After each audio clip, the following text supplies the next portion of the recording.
There is a city in the heart of Europe where you can stand on a medieval bridge built in 1357, look left, and see a Gothic cathedral untouched since the 14th century. Look right, and there is a building that looks like it is dancing.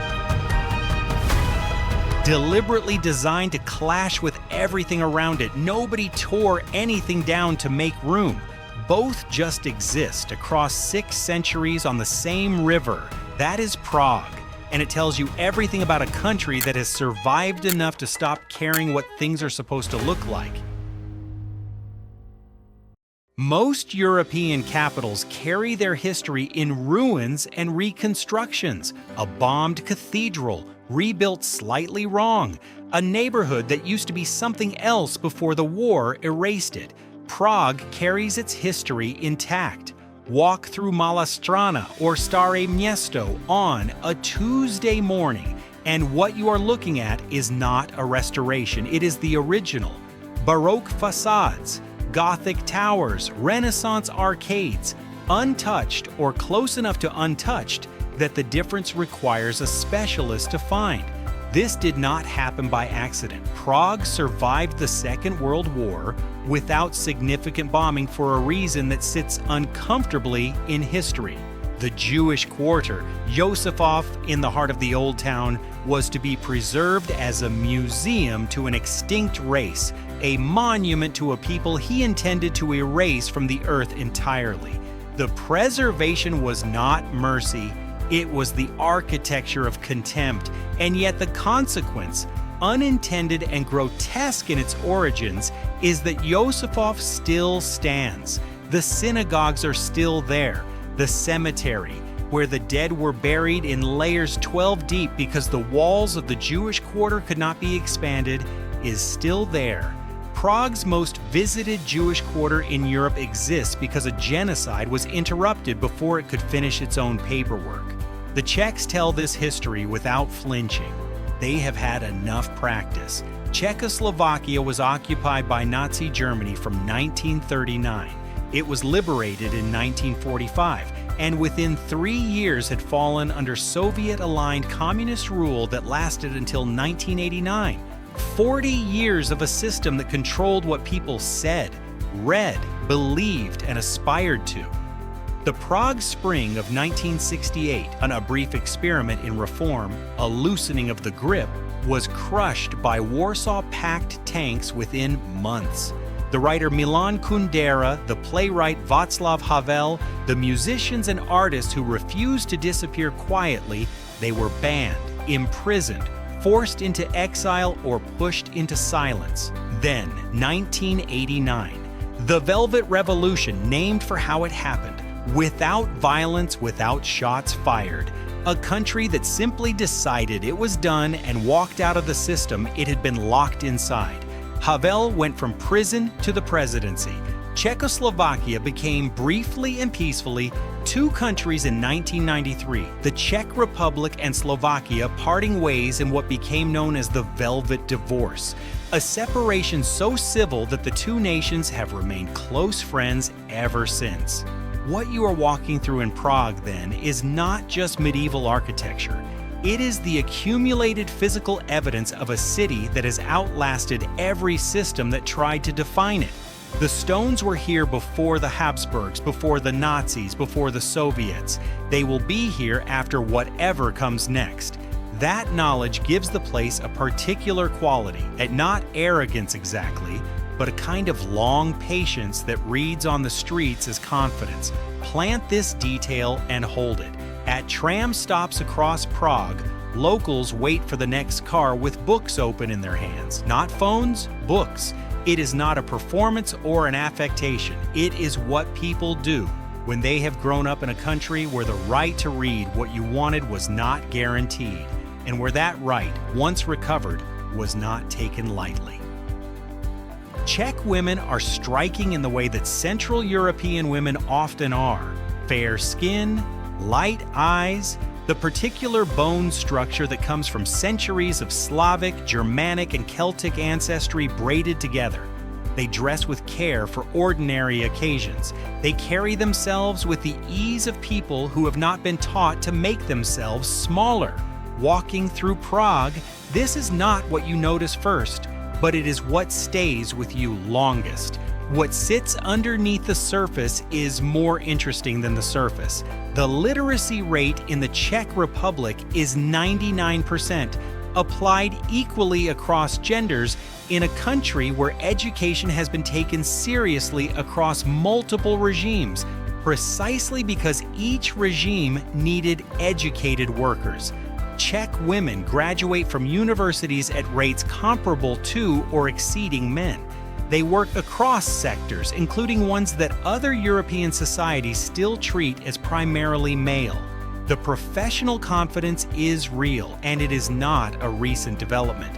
It is also, in part, a product of the same historical process that produced the atheism. When the communist system removed the church from public life, it removed one of the primary institutional forces that, across most of Europe, had defined and constrained women's roles for centuries. The Catholic framework around marriage, family, female virtue, and appropriate aspiration, all of that lost its authority in Czechoslovakia the same way religion itself did. Women who came of age in the 1950s, 60s, and 70s built their identities in a different context and passed different assumptions to their daughters. The result is a particular kind of freedom that is hard to name precisely. It is not the hard-won freedom of a feminist movement that fought for specific rights against specific resistance. It is more ambient than that, a baseline assumption that a woman's choices are her own, held by a society that has generally stopped treating personal choices as moral questions requiring community oversight. This is the context in which the adult film industry statistic sits. The Czech Republic, with a population of 10.5 million, less than 1% of the world, produces approximately 13% of the global adult film industry's output, according to research from 2019. Together with Hungary, it leads European production by a significant margin. Czech performers appear prominently not only in European markets but in American ones. The industry operates legally, openly, and without the social stigma that would attach to it in countries where religious or conservative frameworks still govern public morality. When Czechs are asked about this, the answers are consistent: choice, money, the absence of shame. Women enter the industry by their own decision, understand the economics, and continue their lives, often in other careers, in parallel careers, without the trajectory of regret the external narrative tends to impose. These conversations happen privately rather than publicly, not from shame, but from a general Czech preference for keeping personal matters personal. Most tourists move through Prague entirely unaware of it. The industry exists in the same city as the Kafka Museum and the Charles Bridge and the Gothic Cathedral, and Prague does not find that contradictory. The question worth sitting with is not a moral one about the industry itself. It is a structural one about what genuine freedom of choice looks like and what the conditions for it actually are. A society with 99% literacy, functional public services, no dominant religious authority, and a strong individualist ethic produces a particular kind of woman, educated, self-determined, unsentimental about other people's opinions of her decisions. That woman exists in Prague in large numbers. The adult film statistic is one data point about her. The books at the tram stop are another. Both are true at the same time. Compare this to the Chamorro women holding Guam together through a matrilineal culture built over millennia, and you have two completely different architectures of female strength, one built on unbroken tradition, one built on tradition that was broken and not replaced with anything that told women what they could not do. Different origins, similar confidence, both worth understanding on their own terms rather than through someone else's framework. Here is the math that shapes daily life in Prague. The minimum monthly wage for a full 40-hour week runs around 19,000 Czech koruna, roughly 750 euros. The average gross salary for a skilled professional reaches around 40,000 koruna, approximately 1,600 euros before taxes. Income tax runs between 15 and 23%, which brings most professional take-home pay to somewhere between 1,300 euros and 2,000 euros per month. At the higher end of that range, in a specialized field, you might clear 2,500 euros to 3,000 euros. A one-bedroom apartment in Prague center costs approximately 25,000 koruna per month, close to 1,000 euros.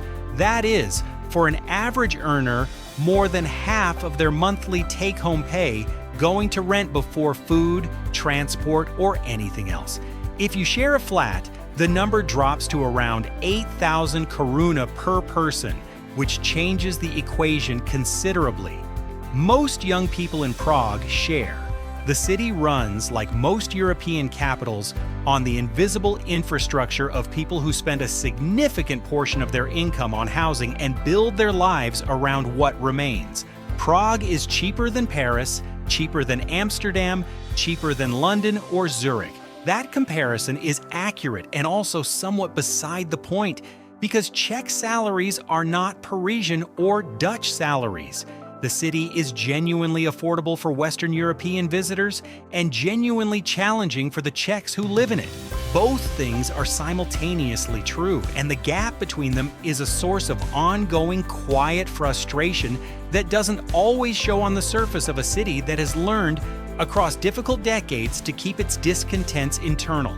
The beer economy tells a small part of this story. Czech beer is genuinely cheaper than water in many establishments. A half liter can cost €1 or less at a neighborhood cafe. The Czech Republic is among the top 5 beer-consuming nations in Europe, and this is not purely cultural, it is also economic. The price structure of Czech hospitality reflects a society where the cost of food and drink was kept low through decades of state pricing and has remained competitive since, partly by habit and partly because the tourist economy depends on Prague feeling accessible. You can sit in a square that has not changed since the 15th century and pay less for your beer than you would at a supermarket in Berlin. People look happy on those squares. Many of them are also worried about money. Both of those things can be true at the same time, and in Prague they routinely are. Pull back on the map, and the Czech Republic's geography looks like a paradox. It is one of the most landlocked countries in Europe. No coastline, no port, surrounded on all sides by Germany to the west, Poland to the north, Slovakia and Austria to the south. A country of 78,000 square kilometers, roughly the size of South Carolina, sitting at the center of the continent with no direct access to the sea. And yet it has never been isolated, precisely because it sits at the crossroads of Central Europe. It has always been a place that power moves through. The Habsburgs built their empire around it. The Nazis needed it for its industrial capacity. The Soviets needed it as a buffer. Geography that looks like enclosure is actually the opposite, a position so central that everyone eventually comes to you. The Vltava River runs through Prague for about 31 kilometers, and it does something unusual. It flows from south to north. Most European rivers do the opposite. The city was built to work with this, not against it, which is why Prague feels the way it does, organic, layered, shaped by the logic of the water, rather than imposed on top of it. The river divides the city into two distinct personalities. The eastern bank holds the historic center, Old Town Square, the National Museum, the astronomical clock, the dense medieval street pattern that tourists navigate by instinct and locals navigate from memory. The western bank is quieter, more residential, where people actually live in a city that does not stop being a city when the tour groups go home. Getting between the two sides and around the city generally is frictionless in a way that surprises visitors from places where public transit is an afterthought. The metro runs 3 lines across 306 stations, clean, punctual, without the turnstile infrastructure that makes other European systems feel like border crossings. You buy a ticket from a machine, validate it yourself, and board. The honor system works because it is backed by occasional checks and because a population with a high literacy rate and a strong civic sense has largely internalized the logic of it. Trains arrive every few minutes. The trams that cover the streets above run so frequently that missing one means waiting less time than it takes to finish a thought. A metro ticket costs 20 Czech koruna, less than €1. This is not a subsidized rate designed to look good in a tourist brochure. It reflects a genuine policy commitment to making the city function for the people who live in it, not just the people visiting it. The Czech Republic has kept its own currency rather than adopting the euro, which creates a practical trap for tourists who exchange money at airports or at the wrong bureau de change. Rates that should give you 2,500 koruna per €100 sometimes yield 2,000, a 20% loss that happens invisibly and quickly. The currency independence is a point of national pride. The exchange rate exploitation is an industry built on top of it. Both are real. The infrastructure tells you something about the national character. This is a country that believes in building things that work and maintaining them properly. The roads are clean. The public spaces are kept. The trams share streets with cars and have right-of-way, and drivers yield. Not because they are unusually polite, but because the system is designed clearly enough that compliance is the path of least resistance. A society that went through 40 years of a system designed to obstruct and control has built, in the years since, something notably unobstructive. The ease is deliberate. Here is the number that stops most people when they encounter it: 91%. That is the share of Czechs between the ages of 16 and 29 who identify as atheist. Not agnostic, not spiritual, but not religious. Not lapsed Catholic. Atheist. It is the highest rate in Europe. Higher than Estonia. Higher than Sweden. Higher than any of the Nordic countries that usually top these lists. About 40% of the total population does not believe in any God. Another 30% decline to answer the question at all. To understand how a country in the heart of Catholic Central Europe arrived here, you have to go back to the Soviet occupation. The communist regime that took power in 1948 was explicitly anti-religious. Churches were monitored, priests were imprisoned, religious education was suppressed, and the practice of faith was made quietly costly in terms of career, social standing, and official approval. For 4 decades, an entire society learned to live without God as a public presence. Children grew up without religious instruction. Communities organized themselves around different principles. The habits of faith, the weekly rhythms, the life cycle ceremonies, the framework of meaning that religion provides, atrophied in the absence of practice. When 1989 came, the institutional faith did not bounce back. Other post-communist countries saw religious revival. Poland, most dramatically, but also Romania, Slovakia, parts of the former Soviet Union. The Czech Republic did not. The detachment had gone too deep, or perhaps the country looked at what organized religion had done elsewhere and decided it preferred the emptiness. Either way, the result is a society that has been running without a religious operating system for 3 generations and has had to build its own replacement. What filled the space is a fierce, sometimes almost aggressive individualism, not the American version, which is often about competition and self-promotion. The Czech version is quieter and more internal, a conviction that what a person does with their own body, time, and mind is their own business and nobody else's. Tattoos cover roughly 1 in 3 people under 40, not as rebellion against anything in particular, but as decoration, self-expression. The body as a surface that belongs to its owner. Marijuana is decriminalized. Gambling is legal and regulated. The adult film industry, which we will return to, is practiced openly by people who discuss it the way people elsewhere discuss switching careers. personal choices are respected with a thoroughness that feels, to visitors from more morally regulated societies, slightly vertiginous. This is what happens to a country that has watched authority, divine, imperial, fascist, communist, fail it repeatedly and completely. It stops outsourcing its moral framework. It builds its own, piece by piece, on the only foundation that has not collapsed: the individual person, making their own decisions, living with their own consequences. The astronomical clock in Old Town Square puts on a performance every hour. Figures emerge, bells ring, tourists photograph. The legend attached to it is instructive. The craftsman who built it was blinded by the Czech king afterward, to prevent him from building another one for a rival. In despair, the craftsman threw himself from the top of the clock, but not before sabotaging it, ensuring it could not be repaired for 50 years. The Czechs tell this story every hour, not as a tragedy exactly, but as a reminder. Authority will take what it wants from you. Leave it something to regret. Strip away the history and the sociology, and you find underneath it all a manufacturing civilization. The Czech lands have been producing things for a long time: Bohemian glass, automotive components, machinery. The Škoda automobile brand, founded in 1895, now part of the Volkswagen Group, but emphatically Czech in identity and in the minds of the people who drive it, is the most common car on Prague's roads. The Škoda Kodiaq SUV appears at nearly every intersection. The cars are newer than 2020 mostly.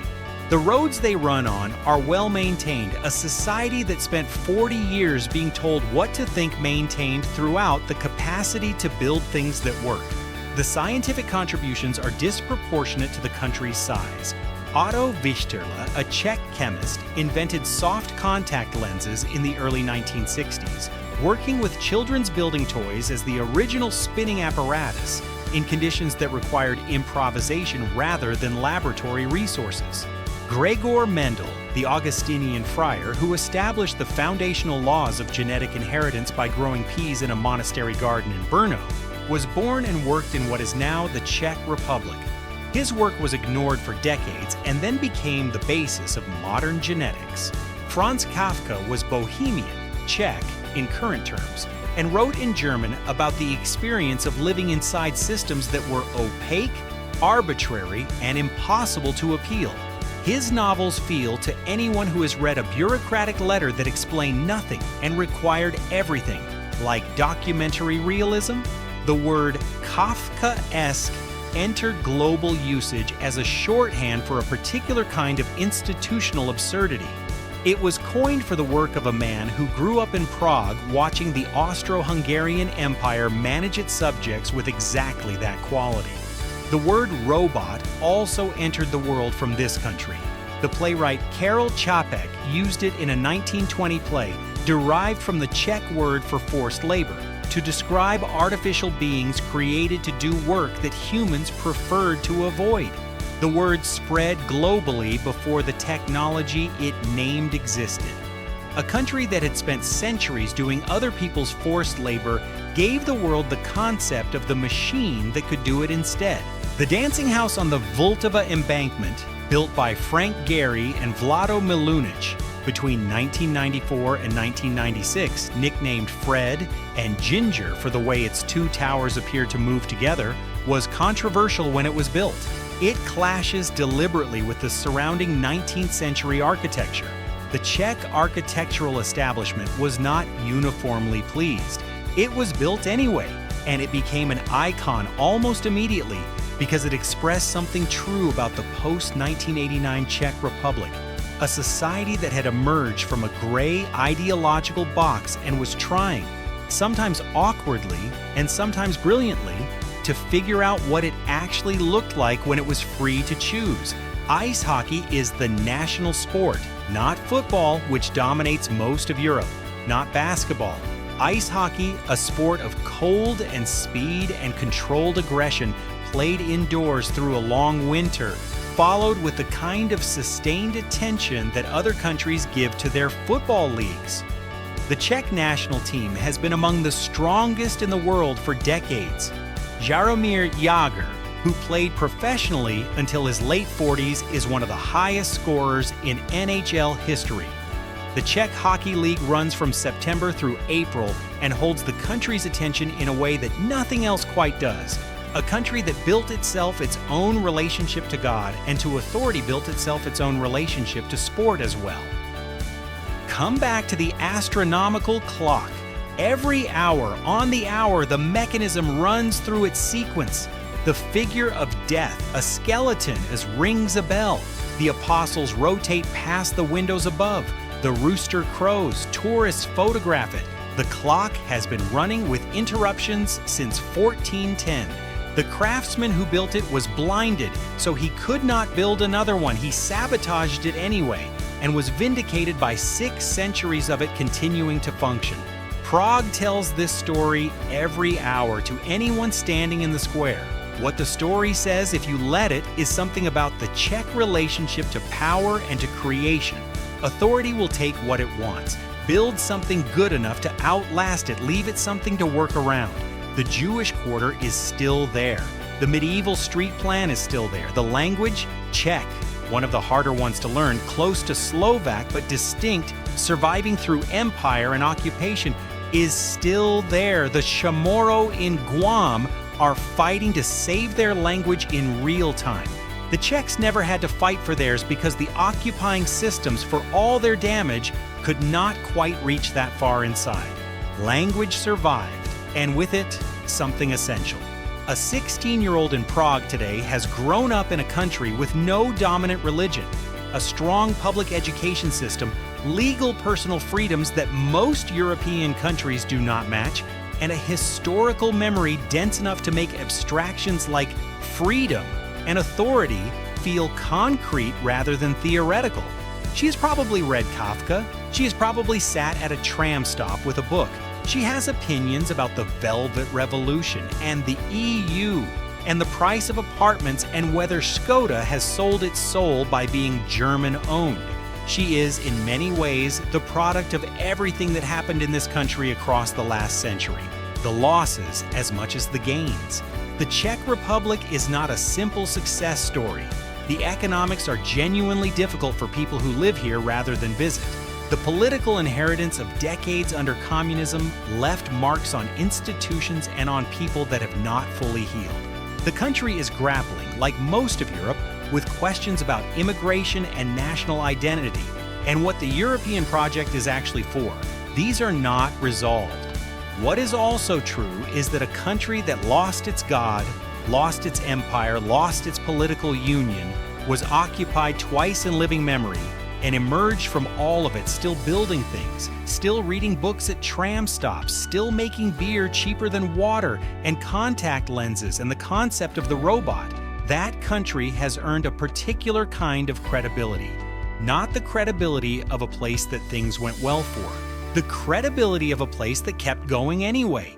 The medieval stones are real, so is everything that happened on top of them.